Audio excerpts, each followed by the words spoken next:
Welcome to One Brothas Mind, and I am KD Smooth.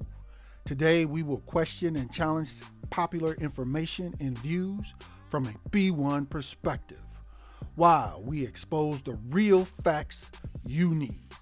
We do this to strengthen your logical, critical, and discerning thinking skills. Because in today's world, hard choices are mandatory and they come with consequences. So you need all the information. And at One Brothas Mind, we do this from a B1 Yeshua the Christ followers perspective. Now, if you're not ready, you better get ready with Katie Smooth at One Brothas Mind. Welcome, ladies and gentlemen. Once again, we're back with a new broadcast here at One Brothas Mind. I am Katie Smooth, and we're going to cover this story regarding what happened during this Michigan Wisconsin college basketball game. We're going to cover what went down. We're actually going to highlight exactly what happened, not what's being reported, because many of y'all most likely missed from the reports and the videos that are being showed. Many of y'all actually missed what actually happened. So we're going to break it down today. We're going to show you guys the privilege, the lies, and the racism from this coach's fight that jumped off, how it's being presented and portrayed, or the narrative that's being played out. We're going to show it to you and put it right in front of your face with the receipts. And then you guys can make up your mind as to what's happening, because this is typical. This is just an example of how this works. And, we're going to break it all down for you. Okay, first, a quick description. Basically, there was in this Michigan, Wisconsin college basketball game, the Michigan Wolverines, as you can see on your screen, the score was, they had lost pretty bad. It was a pretty large lead in this game, and in the last, it was obviously interconference games are always contentious, but there probably was some things that were happening during the game that led to collars being stiff up till approximately the last 4 seconds of the game. At the last 4 seconds, approximately, with the score being a blowout, the Wisconsin coach decided to call a timeout. For those that don't know, in the game of basketball, it doesn't matter whether, really in sports period, if there is a blowout or a large deficit loss occurring, one of the most disrespectful things you can do as the winning team is to actually call a timeout to prolong the time of the loss. And it's like you're rubbing the other person's or other team's face in it. Okay, that's been that way for pretty much since sports began here in the country. So that's one of the most. There's some other things, there's things like, in the same type of situation, in the last few seconds, say if one of the Wisconsin players stole the ball or there was a turnover or what have you, and they got the ball, instead of just dribbling the ball out, just stopping, just dribbling the last few seconds out, they run down and dunk the ball real hard, like they all are. Again, that's basically taunting is what I'm describing to you guys. So in this instance, the Wisconsin coach decided to call timeout with about 4 seconds to go. Again, it's considered taunting. It's an unwritten rule. It's something you don't do. It's disrespectful on the highest level. Okay? It's just something you don't do. But he did it anyway. Okay? And then after calling the timeout, right after, Juwan Howard, the coach for Michigan, had some words for the Wisconsin coach. It was like, hey, you don't do this. He let him know how he felt. We weren't there. We can't, say exactly what Juwan said. He may even cussed at him. We don't know, but he had some words for him. You don't call the timeout like this. You won the game, take the victory, and move on. You don't disrespect us like this. You're not going to do that.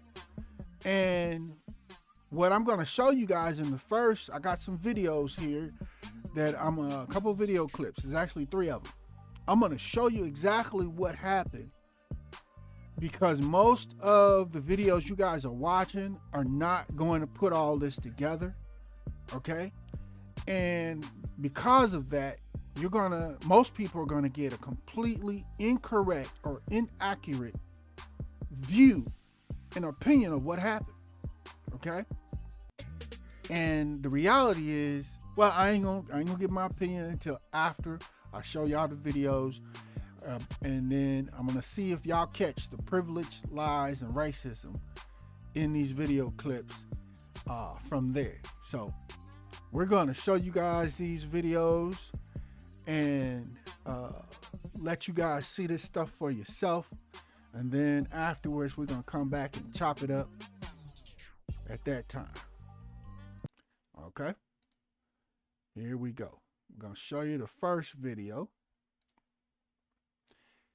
Just to set this up, this is part of the video. This is right after the Wisconsin coach calls the timeout.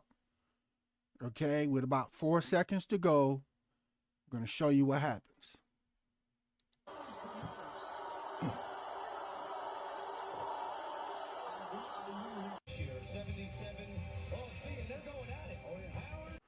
All right, did y'all see that? Did y'all see that? I'm going to back it up. I'm going to show it to you again. Okay? We're going to back it up. I'm going to show it to you again. Watch. The Wisconsin coach is over here with one hand up, and he's actually responding to Coach Howard when Coach Howard says, hey, what are you doing? You don't call no timeout. The game over. It's expressing his contention with the timeout being called. Okay? Watch it closely. It's going to go by real fast, but focus on the coach in the black shirt with the beard with one hand up. Okay? Not 2 hands up. One hand up. All the way to the far right. Focus on him. It's going to go by real fast. Let's see.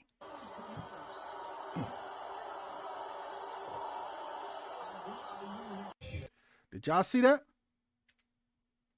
Okay. Not going, not going, hold on, just wanted to make sure y'all clearly saw what the coach did in response to Coach Howard. I want to say the Wisconsin coach, his name is Gard. So Coach Gard, that's what you just saw after calling the timeout. Coach Howard saying, hey, woody, woody, woody, woo. Then you just saw what Coach Howard just did. Okay? Now, now I'm going to show you guys the video of what happened after the 4 seconds had expired and the game ends, and they get ready to go into the actual, at the end of sporting events is customary, you go through a handshake line and shake the hand of your opponent, show respect, etc., etc. I'm going to show you that, and actually I'm going to show you everything that happened. Okay? And then we're going to back up, and I'm going to focus in on something. So here's the video of everything that happened at the time of the end of the game when the time expired.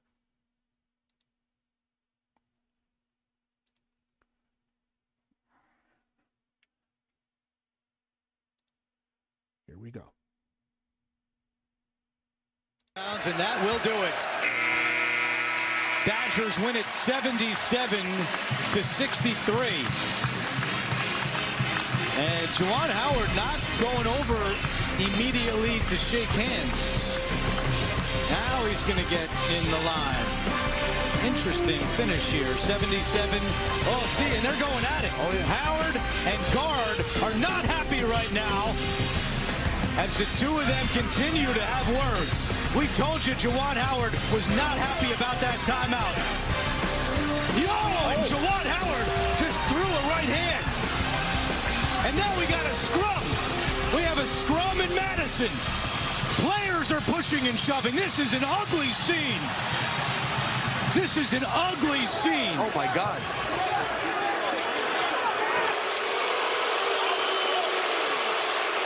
Trying to get separated, and there's no doubt it all stems from the timeout by Greg Gard. Now, that's not an excuse for this, but that is what angered Juwan Howard, and it spilled over into this. And you saw Howard and Greg Gard nose to nose. I knew he was. I wouldn't be happy either, but there's no excuse for this. Absolutely not. Zero excuse. Zero. This cannot happen. Cannot. You walk away and you call him on the phone. Yep. And you tell him what you think. And when the game ended, Howard did not go to midcourt right away. And maybe that was just to settle himself down. I don't know. But then eventually he got in the handshake line. And that is when he went to shake Gard's hand that everything exploded. And here's another look. There's Howard. He says something. Gard didn't appreciate it. They get locked up. Howard with a finger right in his face. And then the players start to chirp as well.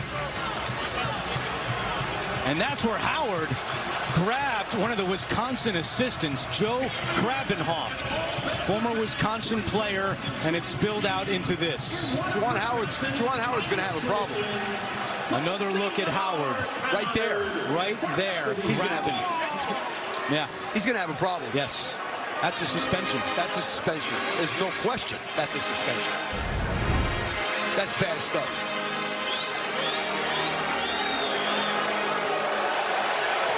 Howard exits. 77-63 is the final, and an ugly finish here in Madison.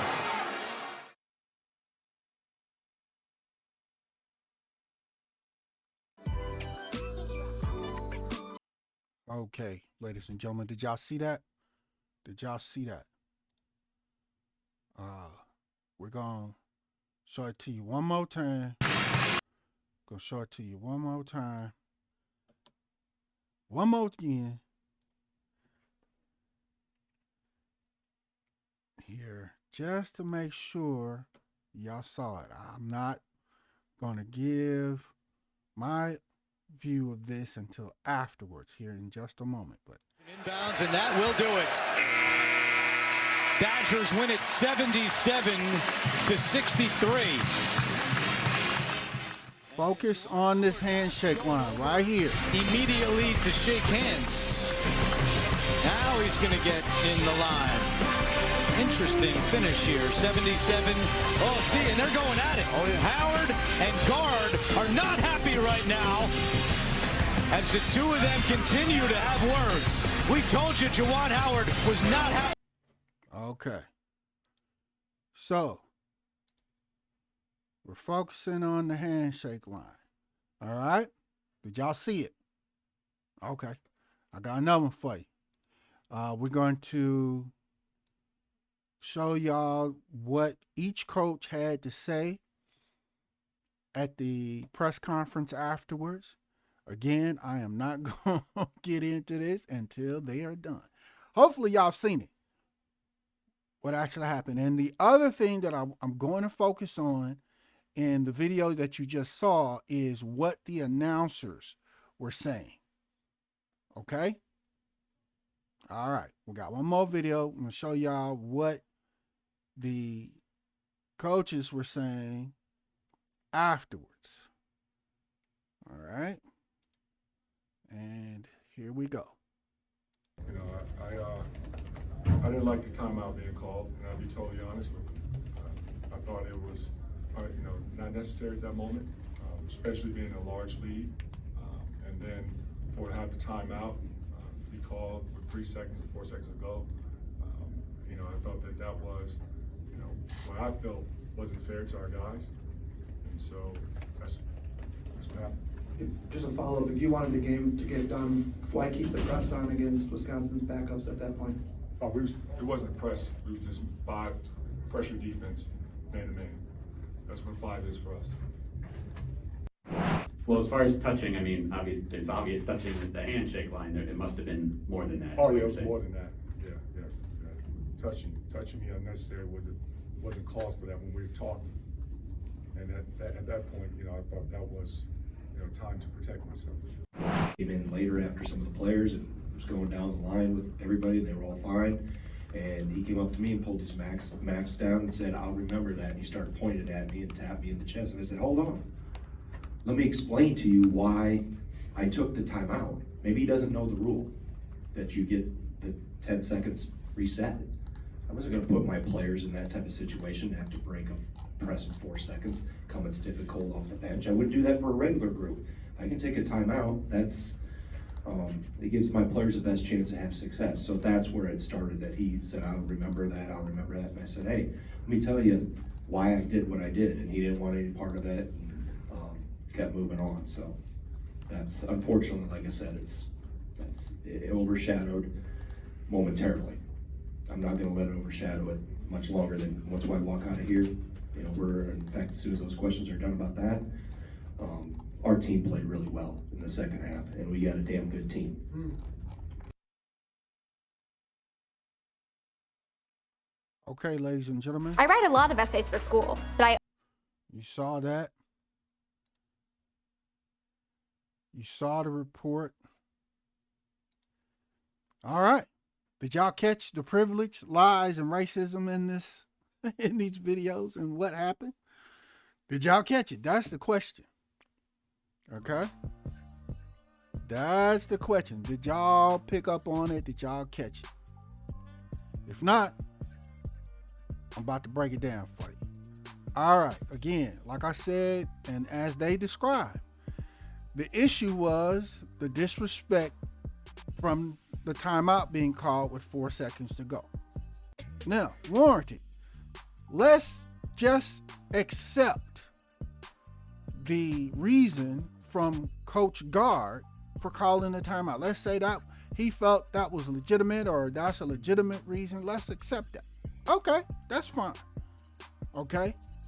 But as you saw in the first video, okay, when Coach Howard, after Coach Gard called the timeout, Coach Howard expressed contention about the timeout, felt it was disrespectful. Okay? You saw what Coach Gard did. He didn't go, "Well, hey, let me explain it to you," or something like, no. He, in the nonverbal way, told Coach Howard to suck his Okay? Now, ladies and gentlemen, let me explain to you, for those that don't know. Between men, there are certain things that you just don't do or say. Okay? Or there's gonna be some furniture moving, and somebody might get hurt. Okay? 1, you don't call another man the B word. Okay? 2, you don't insult and disrespect another man by trying to be too frisky with his wife or the lady that he's with. in front of him or behind his back. Okay?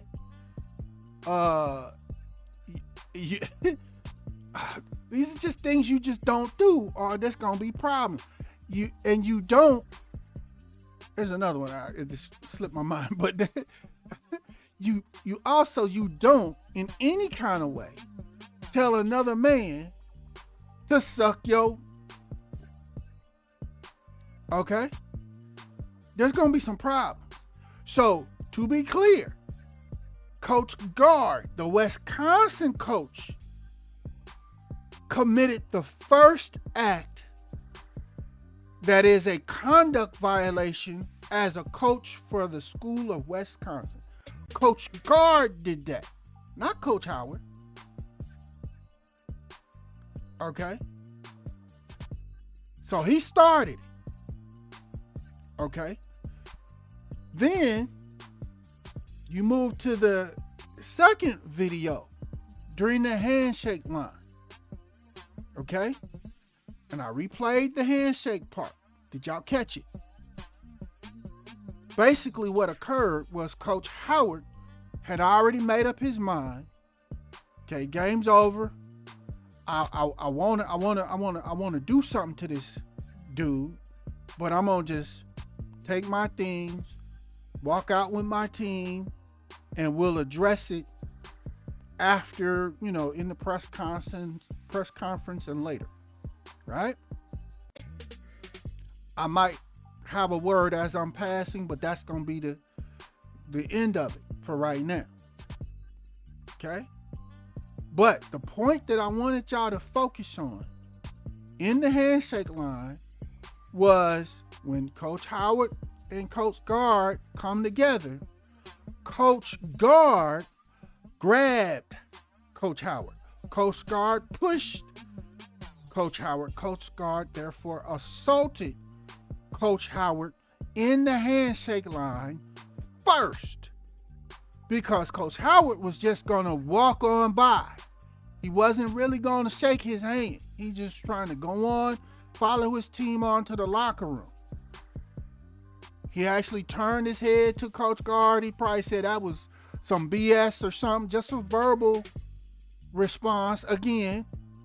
But as he's walking by, he's not planning to engage with him at all. But Coach Gard grabbed him, stopped him with his grab and his push. So Coach Gard physically assaulted Coach Howard. And now remember, this is after Coach Gard told this same man in a nonverbal way to suck his, right? But now Coach Gard has the audacity to put his hands on a grown man that he just told to suck his.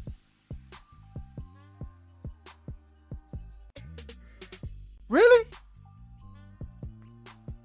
Okay. So this is the privilege part. How and why did Coach Gard feel that he could put his hands on Coach Howard and basically control Coach Howard's movement and stop him from going where he wanted to go, physically stop him and assault him? That's one of the privilege parts here from Coach Gard. You don't put your hands on nobody. Okay? But that's what Coach Gard did first. Coach Howard didn't touch him. Coach Howard wasn't going to touch him. Wasn't going to shake his hand. I wouldn't have either. Okay? So then Coach Howard responds to being assaulted and starts pointing his finger in the coach's face. Oh, you really want it. So here it is. Here you go. Woo, woo, woo, woo, woo. You ain't gonna be woo, woo, woo, woo, woo, woo. Right? So while Coach Howard is, again, verbally giving him the business after being physically assaulted and told to suck this man's. Coach Gard starts barking back, of course. They're going at it back and forth, at the same time, verbally. All right. And again, Coach Gard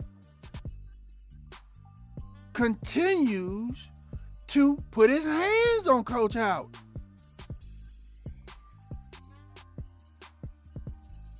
So let me say this: the telling Coach Howard to suck yo, and the first time he put his hands on Coach Howard to stop his forward movement, to move on, walk on past him, that was enough to get you well beyond the limit of getting knocked out.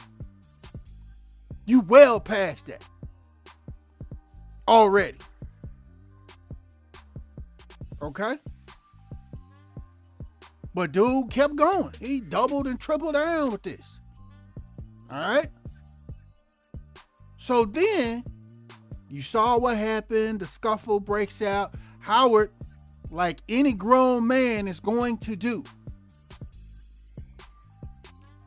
he finally reached over and was like, I gotta pop this dude because this dude don't get it.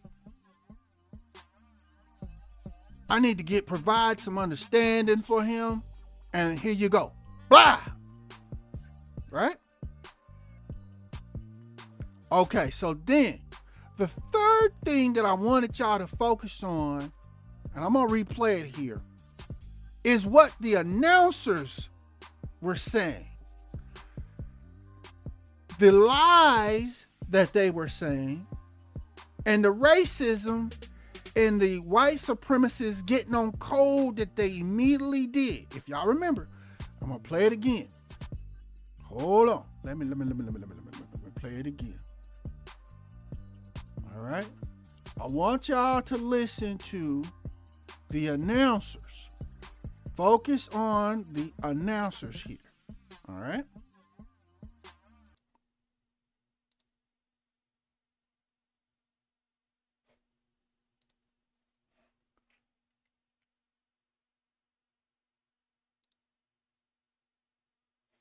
Focus on the announcer. Here we go. Hands. Now he's going to get in the line. Interesting finish here. 77. Oh, see. That was the first assault when he grabbed and stopped him. They're going at it. Oh, yeah. Howard and Gard are not happy right now, as the two of them continue to have words. We told you Juwan Howard was not happy about that timeout. And Juwan Howard just threw a right hand. And now we got a scrum. We have a scrum in Madison. Players are pushing and shoving. This is an ugly scene. This is an ugly scene. Oh, my God.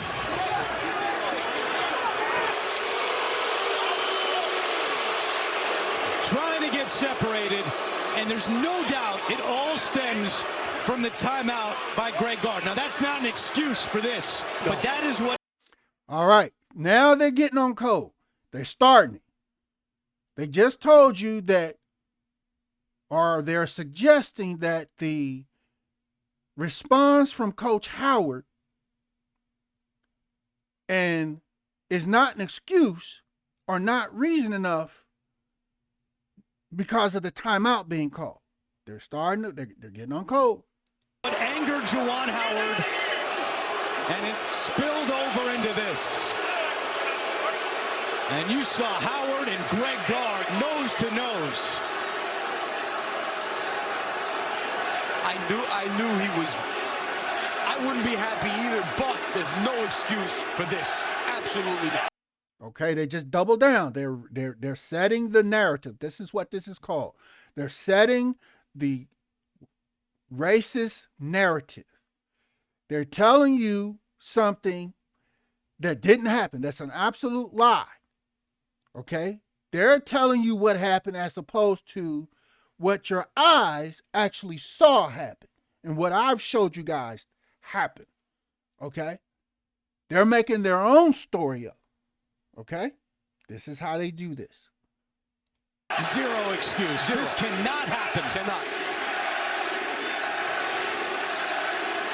You walk away and you call him on the phone. Yep. And you tell him what you think. And when they Okay, that's exactly what Coach Howard was attempting to do, was walk on into the locker room with his team. He's correct on that. We'll talk about it later. We figure this out later. But what was it that stopped Coach Howard or prevented him from walking out with his team? Coach Gard grabbed him, as I showed y'all, but they're not saying that. the game ended, Howard did not go to midcourt right away, and maybe that was just to settle himself down. I don't know. But then eventually he got in the handshake line, and that is when he went to shake Gard's hand that everything exploded. And here's another look. There's Howard. He says something. Grabbed Coach Howard's elbow and his waist. Physically prevented him from walking forward. This is what Coach Gard did. You haven't heard the announcer say anything about this. They haven't said Coach Gard's name not once, other than when they were nose to nose. Are y'all following it? This is the code. Gard didn't appreciate it. They get locked up. Howard with a finger right in his face. And then the players start to chirp as well. And that's where Howard grabbed one of the Wisconsin assistants. Are you noticing the pattern? All they are so-called speaking on is what they're saying Coach Howard did. But the things that Coach Howard did were all reactions or responses to what Coach Gard did. But they're telling the story as if Coach Howard is actually instigating each of these actions. He's doing them with no previous action having occurred. Joe Krabenhoft, former Wisconsin player, and it spilled out into this. Juwan Howard's going to have a problem. You hear that? They're laying it on heavy. This is white racism getting on code. What we call in the B1 community, suspected white supremacists, how they instantly, without thinking, they get on code and they spit out and spew out a narrative that's nothing but a bunch of lies, all to protect or help the white person that's involved in a situation and demonize the black person that's involved in a situation. Okay? Another look at Howard. Right there. Right there.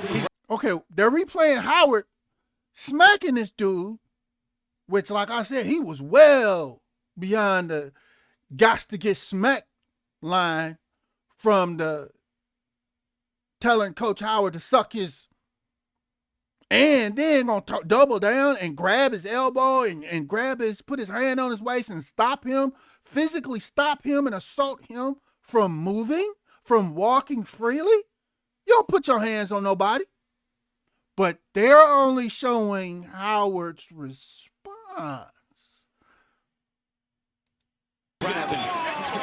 Yeah. He's going to have a problem. Yes. That's a suspension. That's a suspension. There's no question that's a suspension. That's bad stuff.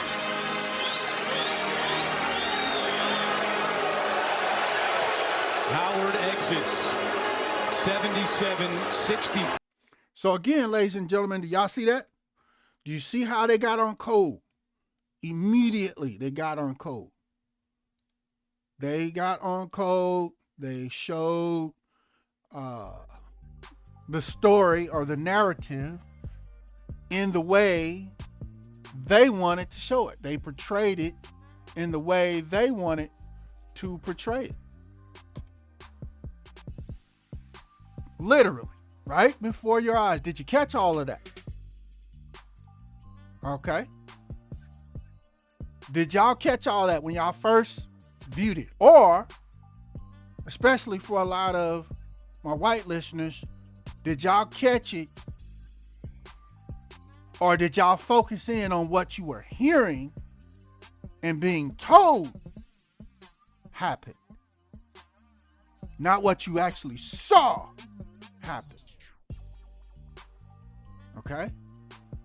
Then you saw, I showed you guys the explanation video of the coaches during the press conference. Okay? You did not see Coach Gard mention, I told Coach Howard to suck my. Did you? No. He didn't say I shouldn't have done that. That was wrong of me. That was disrespect. Nothing. He just left it out. This is how this is how it typically happens with a lot of white people. They completely leave out the things they're done. You guys seen this exact same montage in most of the Karen videos, whatever. Right? Especially the ones that actually catch and record everything or majority of what the Karen or Darren has done. And then as soon as they go to get to talk to some sort of authority or what have you, they just completely leave out the things that they've done. And suggest and say, well, this black guy did this, that, and the third. He needs to be arrested. This is criminal. Well, what did you do? Well, let's look at the video. Well, you hit the black guy first. You assaulted the black guy first. You grabbed the black guy first. You told the black guy to suck you first. Then you grabbed him. And somehow you think you just left all that out. Right? You just left all that out. You started the story when the black guy actually responded to you after being physically assaulted and stuck his finger in your face like, get your hands off me, woody woody woo, and here's some more woody woody woo. And because the black guy was actually responding in defense of himself, you got upset. Well, you ain't gonna be barking at me, black boy, you know. Nah, bruh. You started this. You started the disrespect and the assault. So now all bets is off. Ain't no more rules. Somebody about to get dealt with. Right? But in the press conference, like I said, he mentioned none of that. Coach Gard did not. Okay? He wanted to explain why he was calling a timeout, which he did. Okay, and we accept that. Fine. Let's say it was fine.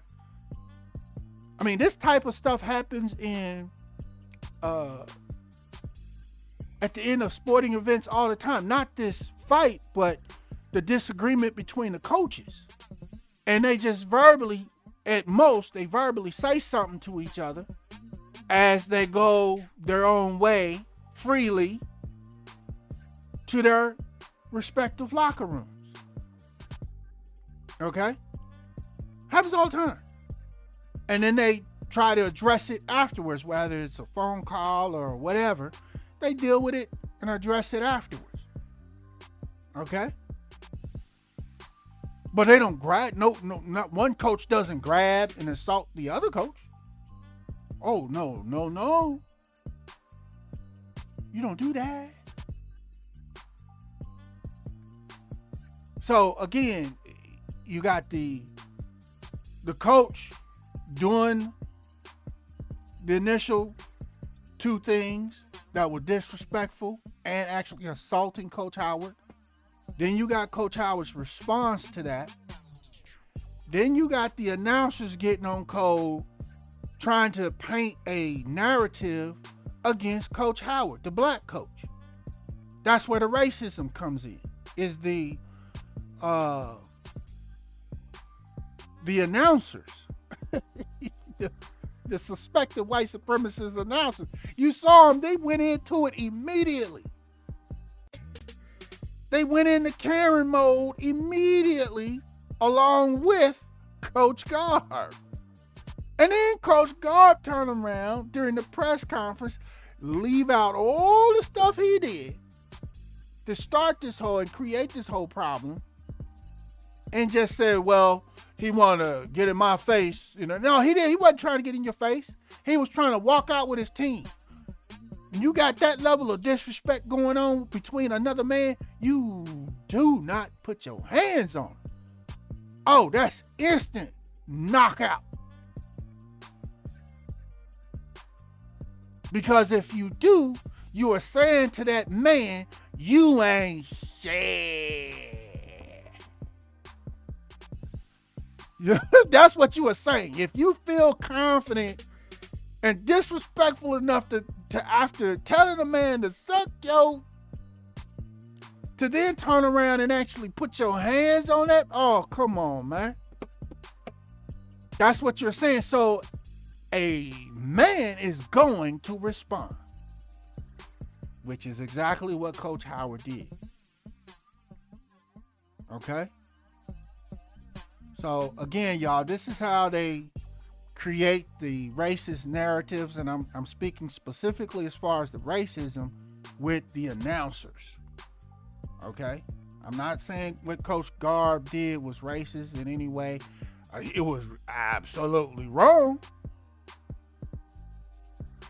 But I'm not putting any racism on him. It was the announcers is where the racism comes in at. Okay? And how they were building the narrative. Oh, look at the black man doing this. Look. What do I gotta do? Nothing? What you talking about, huh? This is the same thing what the announcers were doing. This is the exact same thing that the police do when they're trying to harass and arrest most black people, when they just automatically start screaming. They're trained to stop resisting. Who's resisting? Ain't nobody done anything. But they say that so verbally, just like the announcers, it can be recorded on their body cams or whatever other, cell phone somebody's got that's recording what's happening. It can be heard, so they can then say, well, he was resisting. Well, why was he resisting? Just because you said he was? And that's exactly, in most cases, what's happening. Number one. And number two, the black person resisting, in most cases, has a reason to be resisting to prevent themselves from being arrested, because they have not committed a crime. They are being harassed and profiled. No, you ain't gonna know. For what? What crime did I commit? What are you talking about? You see how that works? It's the same thing back in the day, and it still happens in current times, but not so much. But it's the same thing where white ladies would, something would transpire between a white lady and a black man that the white lady didn't like. Either she said something slick to him and he just looked at her and walked off, or he said something back to her like, please, and she just goes immediately and just starts screaming, rape, help, rape. It's building the narrative. And most white people, or just most people in general, immediately accept the lie of the code that's being spoken, as opposed to what was actually saw or seen with their eyes if they actually saw what happened. Most time they ain't even got to see what happened. They just believe whatever the white person is saying. And in this case, it's the announcers. That's what happened. What they said was happening.